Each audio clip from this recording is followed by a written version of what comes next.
அதாவது நாங்கள் 2025ஆம் ஆண்டு தலைமை இந்து புலமை பரிசில் பரீட்சையை வெற்றி கொள்வதற்காக நுண்ணறிவு சார்ந்த வினாக்களுக்கு விடை காணும் இலக்கு வழி விளக்கங்கள் கற்றுக்கொண்டிருக்கிறோம். இந்த இலகு வழியான விளக்கங்களை கற்பது ஒரு வினாவுக்கு மாத்திரம் விடையளிப்பதற்கல்ல, இதை போன்று எந்த வகையிலே வினா அமைந்தாலும் அதை வாசித்து விளங்கி விடையளிக்கிற முயற்சியை மேற்கொள்வதற்காக. கடந்த வகுப்புகள்ல நிறைய பயிற்சிகள் வழங்கி இருக்கிறேன். அவைகளை நீங்க கற்றுக்கொள்வதனால, அதாவது விளங்கிக் கொள்வதனால இந்த பயன் பூரணமாக நிறைவேறும் என்பதை நீங்க கவனத்திலே கொள்ளுங்கள். இப்ப உங்களுக்கு நான் கடந்த வகுப்பில கற்பித்த ஒரு கேள்வியில இருந்து விடை காணும் விளக்கம் வழங்க போறேன். அதாவது கடந்த வகுப்பில ஒரு வினா கற்பித்தேன். அதாவது ஒரு கொப்பித்தாள், கொப்பி நடுவில் கிளிப்பளிக்கப்பட்ட கொப்பியில நடு இரு பக்கங்களையும் தந்துவிட்டு, அதாவது அந்த கொப்பியை இரண்டாக விரித்து வைத்து நடு இரு பக்க எண்களையும் தந்துட்டு அந்த கொப்பியோ புத்தகமோ கிளிப்படித்தது. அதாவது A4 A3 ஷீட்டுகளை இணைத்து கிளிப்பளிக்கப்பட்ட கொப்பியென வைத்துக் கொள்ளுங்கள். அந்த கொப்பியின் நடு இரு பக்கங்களையும் தந்துவிட்டு இறுதி பக்க எண் யாது என்று கேட்கப்பட்டது. அதுக்கு நான் விளக்கம் அளித்திருந்தேன். நடுவிலே அந்த வினாவிலே இருந்த பக்கங்களின் எண்ணிக்கை 38, 39. அப்ப இது நடுத்தாள் என்றபடியால் 38க்கு முன்னாலே 37 பக்கங்கள் இருக்கும். அப்ப இந்த 38க்கு அடுத்த 39ஓடு அந்த 37 கூட்டி 76 பக்கங்கள் இருக்கும். 76 பக்கம் தான் இறுதி பக்கம் என துணிந்து கொண்டோம். ஆனா இது எல்லா பக்கத்துக்கும் பொருந்தாது. நடுப்பக்கத்துக்கு மாத்திருந்தால் இந்த ஒழுங்குமுறை பொருந்தும். அதை பற்றி நான் இப்ப உங்களுக்கு பரிச்சயத்தால காண்பித்து இன்னும் தெளிவான விளக்கம் தர விளைகின்றேன். அப்ப நீங்க அதை அவதானித்து உங்களை ஆற்றல் உள்ளவர்களாக மாற்றிக்கொள்ளுங்கள். அதன் பயன் இந்த, அதாவது இவ்வகையில நீங்க கேள்விகளுக்கு விடையளித்து பழகுகின்ற ஆற்றல் உங்களை ஒரு மிகச் சிறந்த ஆற்றலுள்ள மாணவர்களாக மாற்றிவிடும் என்பதை கருத்திலே கொள்ளுங்கள். இப்ப இந்த பக்கத்திலே நாங்க அந்த வினாவை முதல்ல கையாள்றேன். 11வது வினா. சரியாக நடுப்பக்கத்தில் நடுப்பக்கம் இணைக்கும் கம்பியை பயன்படுத்தி, அதாவது கிளிப்படிக்கிறது, ஆக்கப்பட்ட புத்தகத்தில், அது கொப்பியா இருக்கலாம், புத்தகமா இருக்கலாம், நடுப்பக்க எண்கள் 38, 39 ஆகும். அப்புத்தக பக்கங்களின் இறுதி பக்க எண் யாது என்றது கேள்வி. இப்ப இதற்கு நான் உங்களுக்கு விளக்கம் தந்திருந்தேன் பிள்ளைகள். அதாவது இது ஒரு அபியாச கொப்பி என வைத்துக் கொள்வோம், அல்லது ஒரு புத்தகம் என்று வைத்துக் கொள்வோம். இப்படியான புத்தகத்தின் நடுவில் கிளிப்படித்திருக்கு, இந்த நடு இடத்துல கிளிப்படித்திருக்கிறது. அடிக்கப்பட்ட இந்த புத்தகத்தின் ஒரு பக்க எண் 38, மற்ற பக்க எண் 39.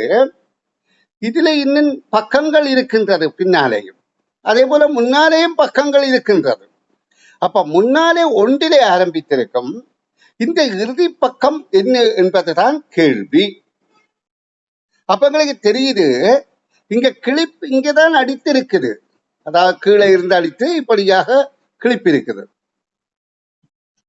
அப்ப இது நடுப்பக்கம். இது மிக முக்கியம். நடுப்பக்கம் என்றபடியால் தான் இந்த நான் சொல்லி தந்த முறை உங்களுக்கு பொருந்துமாக இருக்கும். அப்ப நான் என்ன சொன்னேன், இந்த 38 பக்கங்கள் இருந்தால் முன்னுக்கு 37 பக்கம் வரை இருக்குந்தானே. அப்ப இந்த 39ஓட இன்னுக்கும் பின்னுக்கும் 37 பக்கங்கள் இருக்கும். 37வது பக்கம்தான் இறுதி பக்கமாக இருக்கும். அப்ப நான் சொன்னேன் 39ஓடு 37 கூட்டினால் 6, 1, 76ஆம் பக்கம் இறுதியாக இருக்கும் என. அப்ப ஒரு மாணவர் தவறாக புரிந்து கொண்டு, அப்படி என்றால் சார் இடையிலே ஒரு 24ஆம் பக்கத்துக்கு 24ஆம் பக்கம் இடையிலே இருந்தால் அதிന്റെ பின்பக்க எண் யாராக இருக்கும் என்று கேட்டு, அவர் 26க்கு அடுத்த 25 தானே, 25ஓட 23 கூட்டி 48ஆக இது இருக்கலாம் தானே என்று, அதாவது விளங்கிக் கொள்ளாமையாலே அப்படி சொன்னார். தவறு. ஆனபடியா இது எல்லாருக்கும் சந்தேகம் இல்லாம இருக்கணும் என்ற இப்படி வினா அரச பரீட்சையில வந்திருக்கு. அப்ப அந்த மாதிரியான வினாக்களுக்கு நாங்க விடியளிக்கிறதுக்கு எங்களுடைய திறமையை வளர்த்துக் கொள்ள வேண்டும். ஆற்றல இது தவறு. அதாவது அவர் சொன்னதன்படி நடுப்பக்கம் 24ஆக இருந்தால், நடுப்பக்கம் அடுத்த பக்கம் 25ஆக இருந்தால், அந்த 25ஓட இதுல முன்னாலே இருக்கிற 23 கூட்டி இந்த விடை பொருந்தும். ஆனா இது நடுப்பக்கம் என்று சொல்லாத பட்சத்துல அந்த விடை பொருந்தாது. அப்ப அவர் கேட்கிறார், 24ஆம் பக்க கடதாசி கிழிக்கப்பட்டால் அந்த கொப்பியில, இப்படியான கொப்பியில இதுல நடுப்பகுதியல்ல, இது 24ஆம் பக்கம் கிழிக்கப்பட்டால் இதுல இருந்து கலன்று விடுகின்ற இந்த தாளின் இலக்கம் யாது என்று இலக்கம் யாது என்று கேட்கிறேன். அப்ப அதுக்கு முறை இருக்கத்தானே வேணும். அந்த முறையை சொல்லித் தருகிறேன், கவனியுங்கோ. இப்ப நாங்கள் பார்த்த கொப்பியில, நாங்கள் இப்ப கற்ற விடயத்துல கொப்பியில இப்படியாக கொப்பிய புத்தகத்தை பார்த்தோம். இது நடுவில் கிளிப்படிச்சிருக்கு. இது 38, இது 39, இது நடுப்பக்கம். அது மிக முக்கியம். அப்ப நடுப்பக்கம் இது கிளிப்படிச்சிருக்கீங்க. அப்ப இந்த புத்தகத்தின் இருக்கிற, அதாவது தாளுகள்ல, இந்த தாளுகள்ல 24ஆம் பக்கத்துக்கு எதிராக கலந்து விடக்கூடிய தாளின் பக்கம் என்ன என்பதுதான் கேள்வி. அப்ப நீங்க இதை அவதானிக்கிறதன் மூலம் உங்களுக்கு இந்த விடை விளக்கம் தெளிவாக விளங்கக்கூடியதாக இருக்கும். ஏனென்றால் இந்த பக்கம் இங்க இரட்டை எண்ணே இருக்கிறபடியால் 24 வரும். அப்ப அடுத்த பக்கம் ஒற்றை எண்ணே இருக்கிறபடியால், அதாவது வலது பக்கம் ஒற்றை எண்ணும் இடது பக்கம் இரட்டை எண்ணும் இருக்கின்றபடியால் வலது பக்க இரட்டை எண் 23 24ஆம் பக்கம் கலதைக்கு, இடது பக்க ஒற்றை எண் 23க்கு அடுத்த 24 கலதைக்கு வலது பக்க தாளின் இரு பக்க எண்களையும் கேட்டால் எப்படி விடை காண்பது என்பது அம்மாணவனுக்கு சந்தேகமாக இருந்தது. அப்ப நான் அந்த மாணவனுக்கு சொன்னேன், உனக்காக இதை நான் தனியே விளக்கம் தர முடியாது, நான் வகுப்புல விளங்கப்படுத்துறேன், அப்ப நீ அதனை கேட்டு விளங்கிக் கொள் என்று. இப்ப அவருக்காகவும் மற்ற எல்லாருக்காகவும் இந்த வினாவுக்கு விடை காண்ற விளக்கத்தை சொல்லித்தாரன். இப்ப இதுல முன்பக்கம் 1, இறுதிப்பக்கம் 76. அப்ப இது ரெண்டையும் கூட்டினால் 77 வருகின்றது. இதே போல இந்த நடுப்பக்கத்தில இந்த 38ஐயும் 39ஐயும் கூட்டினால், 38ஐயும் 39ஐயும் கூட்டினால் 77 தான் வரும். அப்ப இதில இருந்து எங்களுக்கு விளங்குகின்றது, இந்த 24ஆம் பக்கத்துக்கு எதிராக வருகிற ஒரு தாள் நாங்கள் இப்படி இருக்கின்றது. அந்த நடுவில் இருக்கிற தாள் 24ஆம் பக்கம் நாங்கள் கிழிப்போமாக இருந்தால், இதோடு கலந்துவிடக்கூடிய பக்கத்திலே வருகின்ற ஒற்றையன் அந்த 77ல இருந்து 24 கழிக்கிறதன் மூலம் கிடைக்கும். அதாவது அந்த பக்கம் கலட்டுகின்ற போது, இப்ப இவர் சொன்னதன்படி, அவர் அந்த பிள்ளை கேட்டதன்படி 23 இங்கே இருக்கின்ற பக்கம், இங்கே 24 இருக்குது. அப்ப இங்கே என்ன பக்கம் வரும், பின்னுக்கு என்ன பக்கம் வரும் என்று கேள்வி கேட்குது. அப்ப அதுக்கு நான் சொல்றேன், இந்த பயிற்சித்தாளின் மொத்த எண்ணிக்கை 77 என்ற படியால், முதல் பக்கம் 1, இறுதி பக்கம் 76, 77 என்ற படியால் 77லே 24 கழியுங்கள். கழித்தால் அதுதான் இதன் வலது பக்கமாக இருக்கும்.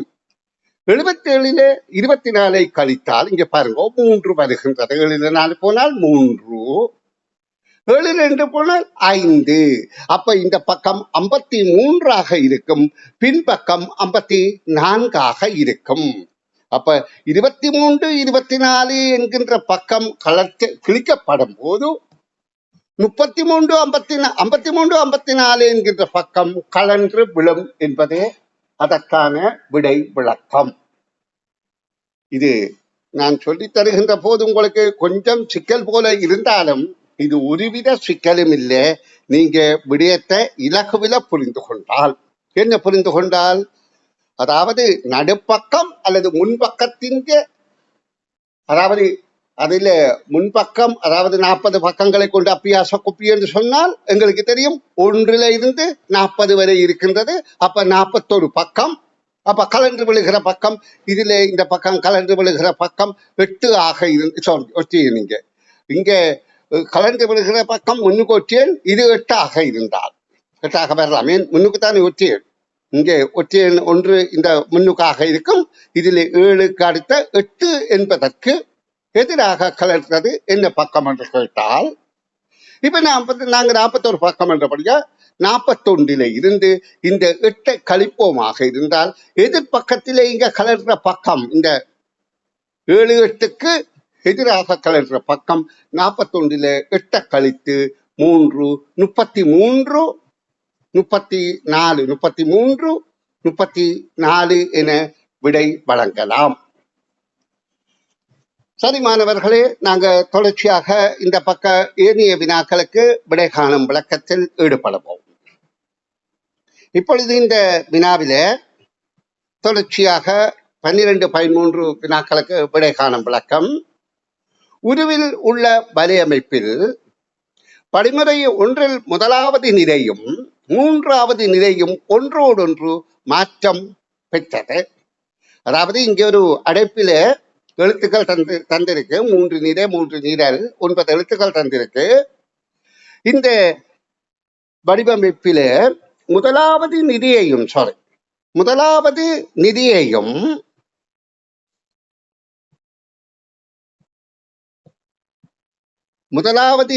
மூன்றாவது நிலையையும்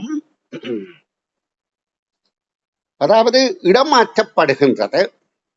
படிமுறை உருவிலுள்ள வலையமைப்பில் படிமுறை 1 படிமுறை என்ற முதலாவது செயற்பாட்டில முதலாவது நிலையையும் 3வது நிலையும் தங்கள் இடங்களை மாற்றிக்கொள்ளப்படுகின்றது.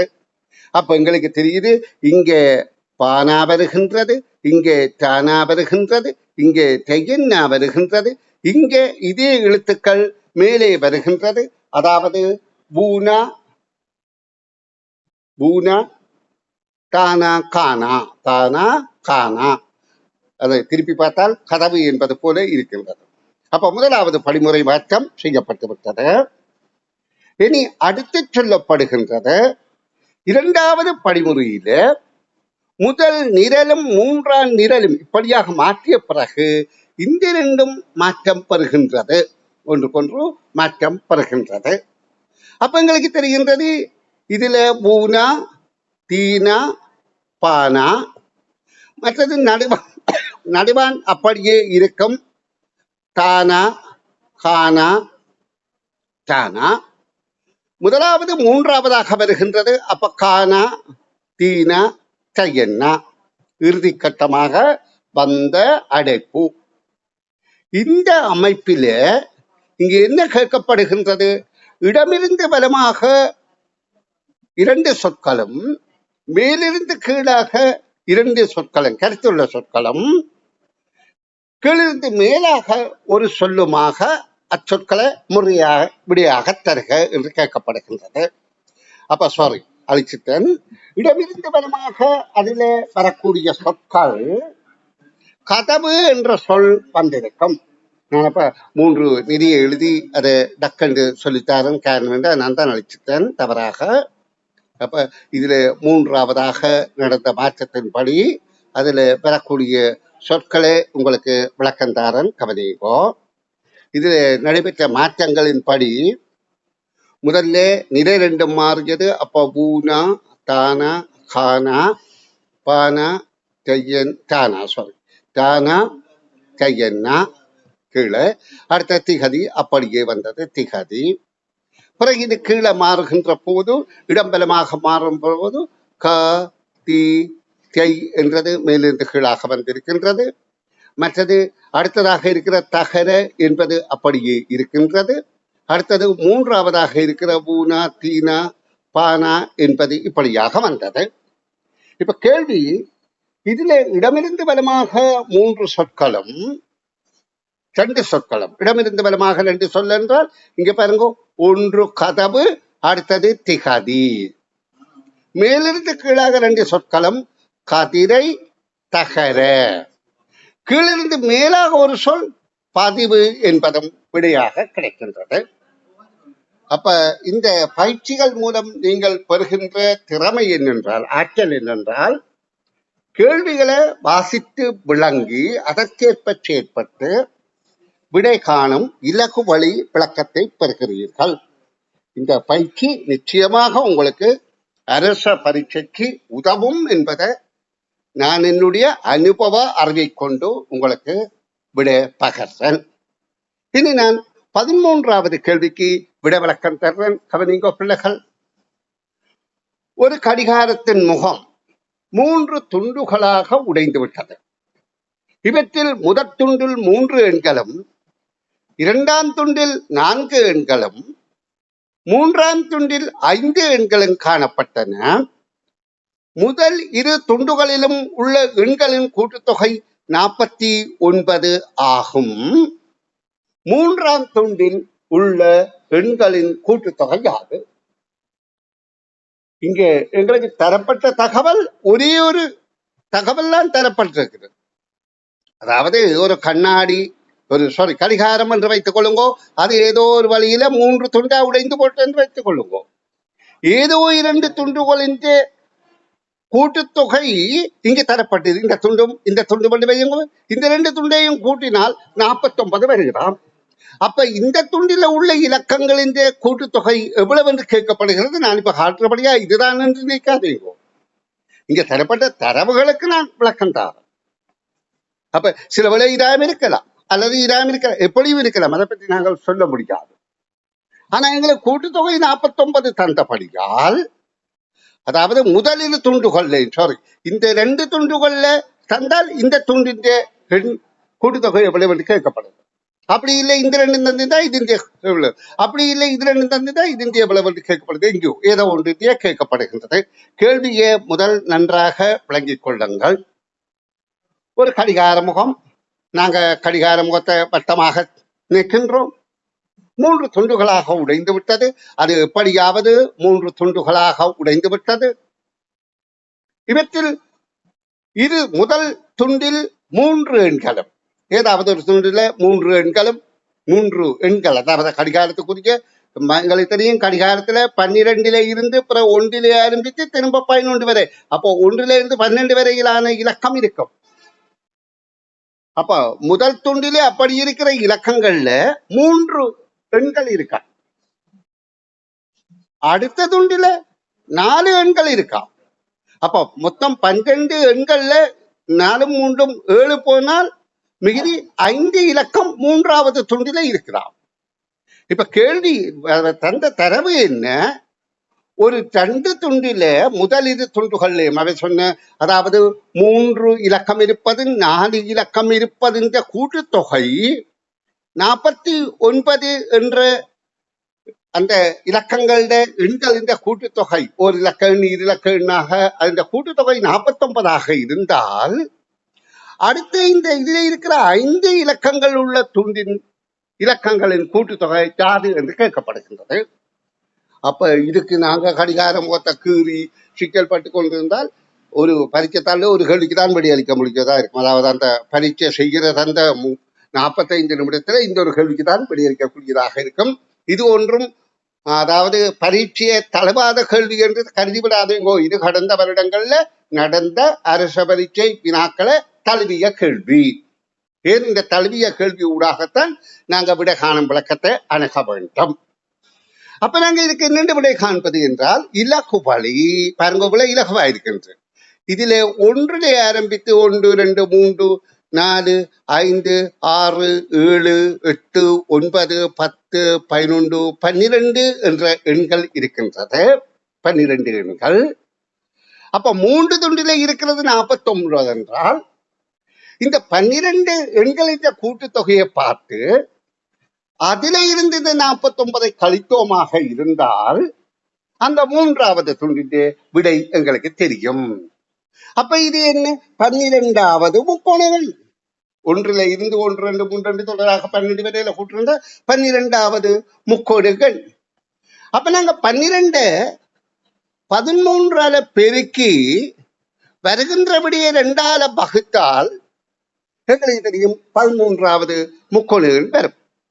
அதிலே இருந்து தரப்பட்ட 49 கழித்தால் அந்த 5 எண்கள் இந்த கூட்டுத்தொகை எங்களுக்கு தெரியும். 5 எண்கள் எவை என்று கேட்கப்படவில்லை. அப்ப 12 13ஆல பெருக்குமமாக இருந்தால் 156 வருகின்றது.